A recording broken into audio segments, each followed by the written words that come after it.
If you search about how CELPIP speaking is scored, you will mostly find 4 items: content, vocabulary, listenability, and task fulfillment. Yes, these 4 are correct, but the thing is the real items are 16, according to the official instructions published by CELPIP itself. And I haven't seen many people teach these 16 items. Well, as you can see on the screen, and I suggest you take a screenshot of that, these are the 16 important items that your CELPIP speaking is scored based on them. And in this video, we are going to walk through each of them in detail. First, let me tell you, among these 16 items, 3 of them are more important than the others. And today we are going to compare 2 answers, and I want you to listen carefully and find the differences between the first and second answer. And then we are going to learn these 3 items, the items that can change your CELPIP speaking level a lot. The question I'm going to answer is the first question available in CELPIP Speaking Task 1 on CELTESTPIP.com. We are going to review it, and as you can see in the question, it says, your coworker has been offered a promotion, but he has to move to another city. And as you see, we advise him on what he should consider. And maybe you know that for this task, we have 30 seconds to prepare and 90 seconds to answer.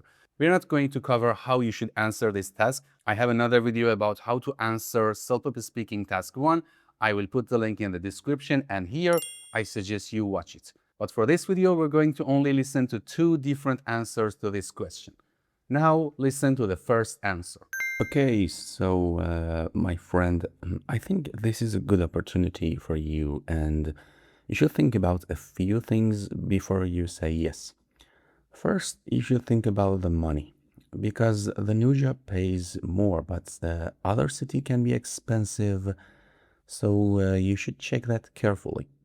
Second, you should think about your family, because it is hard for them to move to a new place. And I know your wife has a job here too, so that is a problem for you. And third, you should think about your career, I think, because this promotion is good for your future and it can help you get a better position later in your company. So there are many things to consider and it is a big decision for you. I think you should make a list of the good things and the bad things, and you should talk to your wife about it first.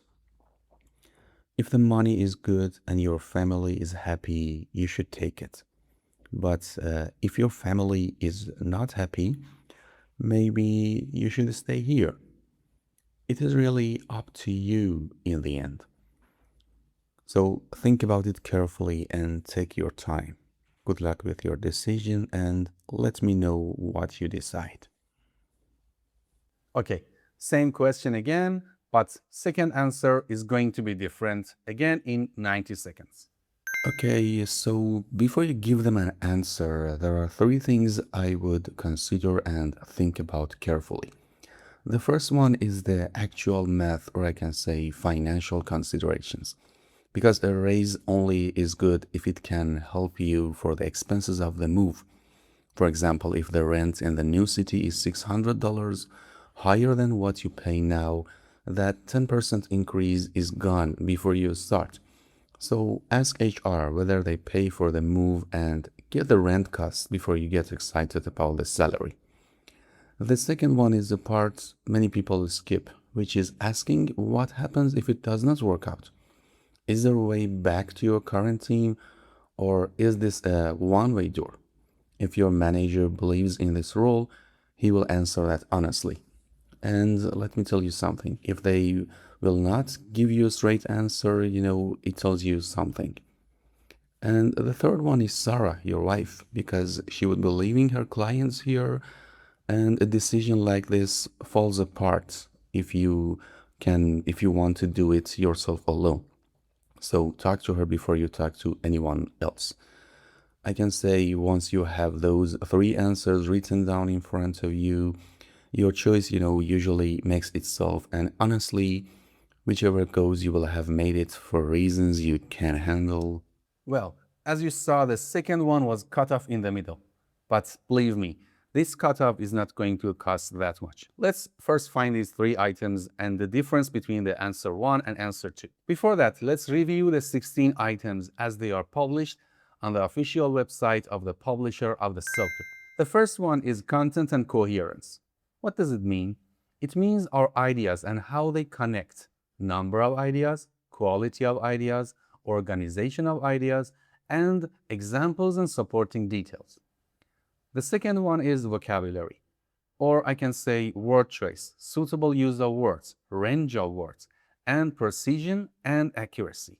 The third one is listenability. What does it mean? It means how easy we are to listen to, rhythm, pronunciation, and intonation. Then pauses and self-corrections. After that, grammar and sentence structure, and variety of sentence structure. The fourth one is task fulfillment. What does it mean? It means, did we really answer the question they asked? Relevance, completeness, tone, and length are important in this part. And one thing is very important. The company that publishes CELPIP never says which one weighs higher, which of these 16 elements weighs higher. So if you watched or heard from someone that one item is more important than the other one, it's better to not to trust that. Now take a screenshot of these 16 items and tell me in the comments which one is the hardest for you. I try to give you some strategies to improve yourself in that part. Well, now it's time for revealing the difference between two answers. The first one that you heard is going to get a lower level than the second one. Why is that? Well, the first one was somehow complete and it had appropriate tone and spoke for the full time and completed the speaking. And tone and speaking for the full time is something that many of my students spend lots of time to learn and only learn those two. And as we said, these two are only two from 16 items. So if you just practice and improve yourself in appropriate tone and speaking completely for 90 seconds, you're just fulfilling two items. And your level, I think, cannot go upper than 8. And if you look at the official documents of CELPIP, you will find many sample answers published by the company, and many of them are cut off in the middle of the sentence. But CELPIP says they can get 12. So we understand that being cut off in the middle of the sentence is not a big deal. You just have to follow those 16 items. If you cover all of them, maybe you can get 12. But being cut off in the middle of the sentence is not a big deal. I know I repeated it. Well, the first difference between two answers is precision and accuracy. What does it mean? The answers that cannot get perfect score sometimes say the words like this: really good university, pretty expensive, good thing, a little bit, some stuff.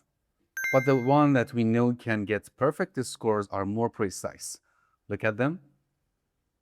Once you land there, forward your resume, afford accommodation. As you can see, the second ones are more precise. And what does precise mean? Precise means the phrase you are saying can only describe for one thing. For example, when we say forward your resume, it only means one thing. So it's not a general term, it's not a general phrase. It's precise and it's focusing on a detail that can be counted. And when we compare our two answers that we spoke in the beginning of the video, we remember the first one said the money, a problem, many things. But the second one was more precise: $600, 10%, HR, Sarah, her clients. The second difference between a good and perfect answer is examples and supporting details. The first answer we listened named only 3 ideas, 3 things that should be considered before moving to a new city. But the second one, yes, mentioned them again, but went more in detail and gave more supporting details and examples. So it's going to score higher. The third and a very important difference is the variety of sentence structure. What does it mean? Again, when we look at the official documents of CELPIP, we see examples that score about 8, and the problem we see for most of them is using simple grammar structure. But the ones that get perfect scores use a variety of complex structures. But how can we use this? It's easy if you practice enough, and the words that can create complex structures is written in that document again. Some of them are although, which, if, whereas. The first answer that we listen to connected sentences with simple words like and, so, but the second one was a bit more complex, using because, if, which, whether, once, whichever. You see, again, both of them were 90 seconds, but the second one had more complex structure. So these are the three differences that can change your level a lot: precision, development, and complex structure. Well, now you know how your CELPIP speaking is scored. Like all of my videos, it's now time for practice. Go to CELTESTPIP.com. If you just register, you can access one free question for each CELPIP speaking task. You can practice their answer and see the instant feedback of your answer. Our platform will show you how you can improve your answer instantly.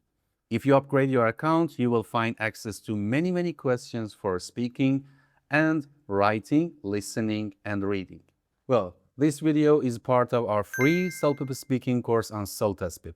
We also have free courses on writing, reading, and listening. I suggest you go to CELTESTPIP.com and enjoy the free courses available. As I always say, never stop practicing. See you soon.